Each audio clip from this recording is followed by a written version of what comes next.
इसे देखकर अंदाजा लगा लो उन मामूली लोगों में अगली जिंदगी तुम्हारी कैसे गुजरेगी। आपको किसी को मामूली कहने की जरूरत नहीं है मम्मी। तो क्या गलत कह रही हूँ? अरे कम से कम अपना नहीं तो हमारे स्टैंडर्ड का ही ख्याल कर लेती। अब अंगूठी देख लो तो। मम्मी, उनकी जो गुंजाइश थी उसी हिसाब से वो रिंग लेकर आए, और तोहफा अनमोल होता है, उसकी कीमत नहीं देखते। दिल बहलाने को ये ख्याल अच्छा है। था नहीं भी मेरे नसीब में तो ये गए गुजरे ही समझाने रह गए थे। अरे मेरी तो हसरत ही रही, हमसे ऊंचा ना सही हमारे बराबर का ही कोई समझाना मिल जाता। मम्मी, मुझे एक बात बताएं, आपको क्या मिलता ऊंचे समधियाने को पाके? लोगों में उठना बैठना होता है, मिलने जुलने वाले रिश्तेदार जीना हराम कर देते हैं। मम्मी, लोगों का क्या है, वो किसी हाल में खुश नहीं होते। हमें अपनों का देखना चाहिए और अपनों की खुशी का। दुनिया सिर्फ दौलत पर चलती है, खाली खुशियों पर नहीं।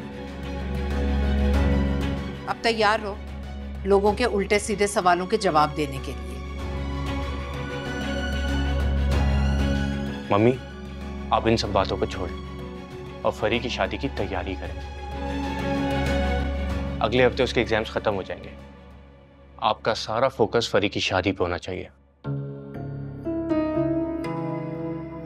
और अब फरी की शादी की तैयारी शुरू करें।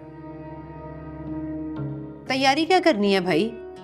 शादी के 2-4 जोड़े बनवाऊंगी और एक सेट।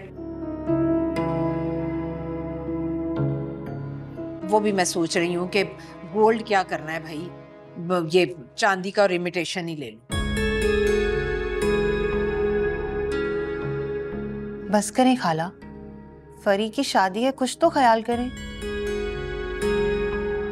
फिलहाल तो यही है, यही शर्त रखी थी मैंने उन लोगों के सामने। थोड़ा सा आजमा लेने दो, फिर बाद में देखूंगी। मम्मी, आपने तो बिल्कुल ही साइड पे कर दिया है मुझे। बाद में कुछ देने की क्या जरूरत है? अभी तो आपने मेरी इज्जत छोड़ी ही नहीं उनके सामने। अरे कोई बात नहीं, उनकी अपनी कौन सी इज्जत है। लेकिन बात यह है कि वो एक स्कूल की प्रिंसिपल है और टीचर्स की बहुत रिस्पेक्ट होती है, जो कि वो इल्म बांटते हैं। अब तुम मुझे इल्म ना सिखाओ, मैंने दुनिया देखी है। ये शहरियार कहाँ रह गया? उसे कुछ होश भी है कि घर में क्या हो रहा है? पता नहीं खाला, वो कौन सा मुझे कुछ बताता है कहीं जाने से पहले। पहली बीवी के गम में कहीं बैठा होगा।